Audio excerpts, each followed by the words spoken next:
আমরা খণ্ড খণ্ড করে নিছি। কিছুক্ষণ আগে আমরা রেস্টুরেন্টে খাবার খেয়েছি, এখন ফুল ভরপেট, কিন্তু তারপরও আমরা মানে খুব এটা হচ্ছে পুরনো সেই খুব নেত্রকোনার বালিশ মিষ্টি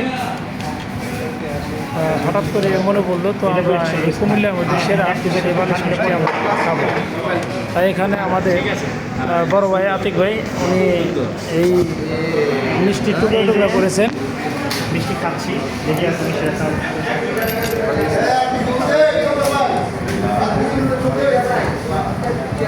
একজন এক পিস করে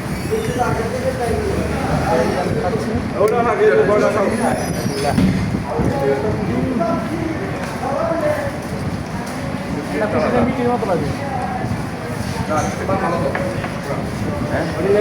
খাইলাম কামড়াকামড়ি করছে না খানা এই